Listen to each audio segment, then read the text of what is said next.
Hello and welcome to the chat where we bring Black community news to the forefront. Today I have with me the lovely Courtney Pope. I have the beautiful Keann James with me. And I have the sassy Alana Covington, as always. And today we're going to be bringing some really good entertainment and news topics to you guys. Some really great things have been going on the past few weeks, and some really interesting things have been going on as well, and we're going to discuss them today. So are you guys ready to just jump right in? Absolutely. So the first topic is a little bit on a serious note. As you know, they've reached a decision on the Dunn sentencing, and he wasn't found guilty of first-degree murder. He was found guilty of second-degree murder. So a lot of people were left feeling robbed of justice, feeling really upset about it, and I just kind of wanted to get you guys' initial take on it, your initial reaction. What was going on when you found out this man wasn't found guilty of murder? Very disappointed. I was very disappointed with the outcome of the trial. Yes, he is going to jail, essentially, but the fact of the matter is you murdered someone. You murdered someone's child. There's a mother without their son. You've caused a lot of grief, and you don't seem remorseful at all. He's the victim as far as he's concerned. Exactly. Right. Lana, do you have an opinion on it? I'm very displeased, and I'm disgusted, and I'm also upset because this happened in 2012, and it's just now being a big issue, which is also just makes me want to throw up. But, you know, this man did not feel any sympathy at all. He did not call 911, and it's very, very upsetting. He fired his gun 10 times. Right. And 3 of them killing Jordan Davis, which is just hurts my stomach and it makes me sick because, like you said, has no remorse at all.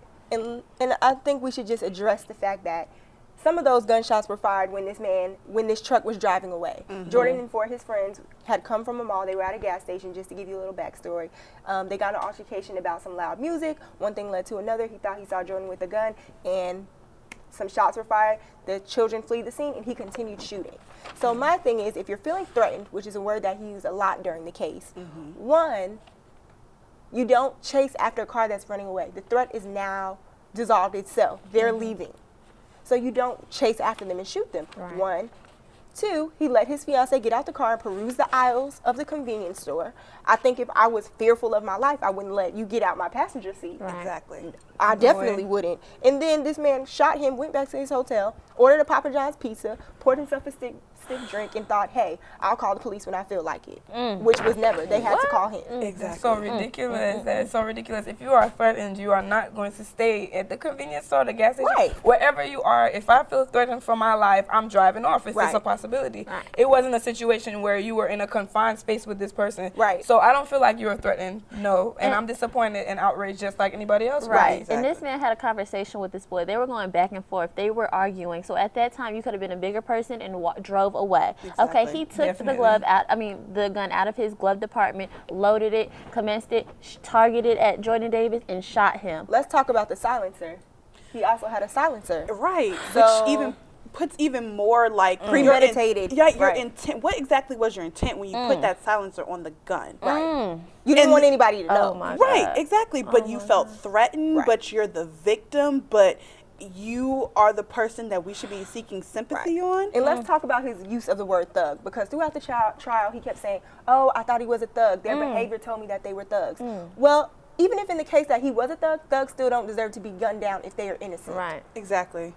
A thug doesn't deserve to be shot in cold blood just because you feel like his music is opposing on you. I feel like he's so entitled in this case. Exactly. And we be bumping our music too. So I hope I'm not no thug. You know, because I be teenagers do that. Yeah, exactly. He's a kid.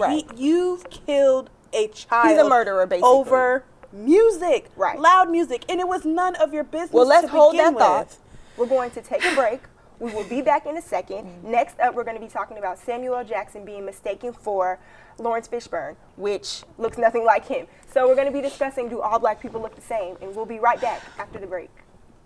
It's a simple question, one that's been present since North Carolina A&T State University was founded. To date, it has earned our graduates seats on the Space Shuttle and the North Carolina Supreme Court. It has propelled our graduates from a high school auditorium to the Broadway stage. It even inspired a civil rights movement from a lunch counter. It's the question we pose to our students, our faculty, and the community in which we live. How will you make a difference in the world? All right. Welcome back to the chat. Up next, we're going to be talking about Samuel L. Jackson. Recently, he appeared on an entertainment show for an interview, and the anchor mistook him for Lawrence Fishburne, which we know as the main character in Spike Lee's film School Days. So, what do you guys think? Do all black people look alike? Do we have key markers? Is that just a white thing? Do all people mistake us?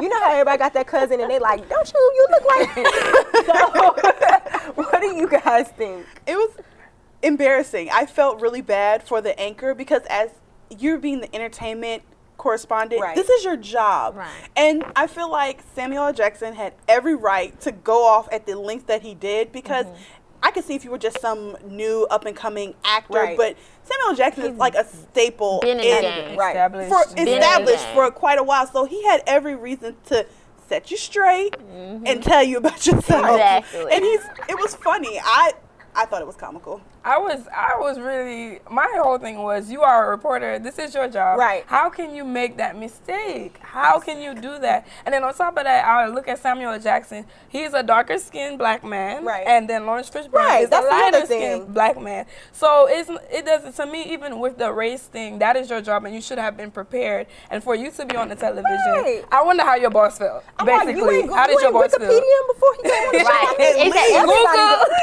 Google him real quick. And technology is just so fast right now. It's like it's only one. You could have took 2 minutes and researched Samuel L. Jackson, and he had the right to go off at him because he let him have it. That man was sweating under his arms and everything. He was nervous. Like he was like, I deserve that spanking. Yes, you did. Yes, you did. For those of you who didn't see it, Samuel L. Jackson got him right together basically on the show. He was like, what's in your wallet? As you all know, Samuel L. Jackson is on the what's the name of it? Commercial. Yeah, the Chase commercial, and that's the slogan. So basically, he got him right together, and it was hilarious. I enjoyed it. I feel like I'm glad that he really stuck with him on the topic because, like I said, sometimes we excuse and dismiss certain things, but like I said, a professor of mine, Dr. Quay, once told us there's 2 things you can control, your identity and your name. And always make sure they pronounce your name right and get your identity right. Because, I mean, that's who you are in this world. That's all you have out here. All you have. So protect your namesake, Samuel L. Jackson. Go on ahead.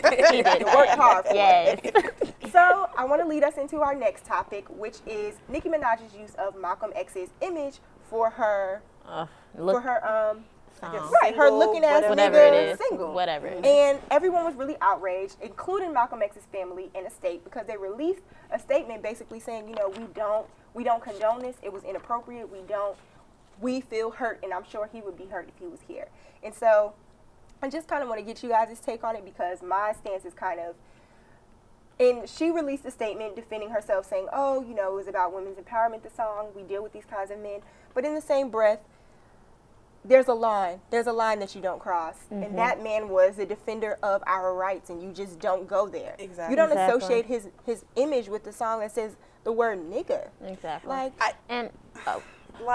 I kind of not condoning what she did at all. I get where she was going with it because it's a play on words with the title, and then it's this iconic picture. Everybody's seen the picture of Malcolm X. He has his gun. He's looking out the window. So I guess in her mind, she's thinking it's commercial. It's right. We're in a day and age where our pop culture is really influenced and heavily influenced by black culture. Right. That new documentary is coming out on VH1, The Tanning of America. So it's going to be exploring how black culture is saturating into the thread of America, and it's beginning to tan. I also have one point I want to hit on. It's sad because Nicki Minaj, I felt like she did all this for entertainment, and it's sad to see that she values money more than our cultural heritage. Right. And it's disgusting and it's displeasing. Well, I would also call you to consider that Nicki Minaj is not African American. She's from Trinidad. So it may be a cultural thing. She may not have. No, okay. Y'all She gonna get it together. Inappropriate Nicki. Exactly. No, because I mean, especially the fact that even with him fighting it causes or opens up a way for me to be here and me to come to the school in the United States as well as other West Indians.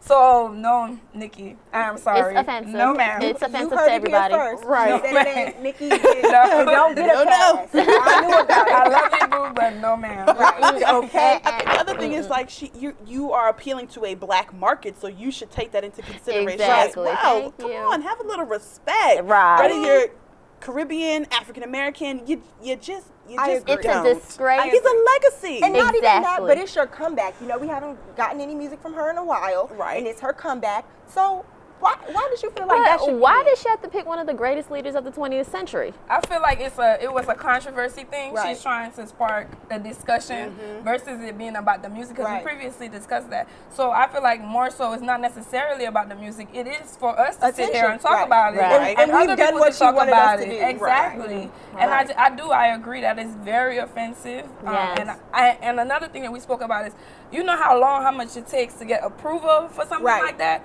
Who checked that? Who hit that check mark? And I'm glad you mentioned that, because she brought up in her statement that was not the official artwork for the mixtape. And so I'm like, you're an artist. You have so many people that it has to go through, hands it has to touch through before it gets to us. We ain't hearing it, Nicki. We know you approved it, and we know somebody else approved it. Don't try to throw it off on women's empowerment or whatever else you wanted to throw it off on. It was wrong. And we understand, like everyone says, which I don't really agree with the old saying, but as the old saying goes, any press is good press. We get you, girl. You got to collect your coin. But not at the expense of Malcolm X. You won't do it around here, Not girl. here. Not here. I need to know who was on her camp that thought it was. Okay. They deserve it. Somebody. They got the act party. They probably on LinkedIn now looking wait for a minute, a job. I don't think this is. It's you not might even- want to think about it. Right. Somebody. That money. They like that money. The money was the motive. Yes. But I'm so glad that you ladies came and discussed this with me today. I'm so glad to have you all, always. And thank you all for joining the chat with me today and these lovely ladies. Join us next week. We're going to be discussing celebrity trends and how they're translated into real life. We had a career fair here yesterday, and child, the ombre weaves and the stiletto heels and the Rihanna red was out, okay? Sometimes you can't do the editorial in real life. So join us next week and we'll be discussing that. So we look forward to it. So, child, bye.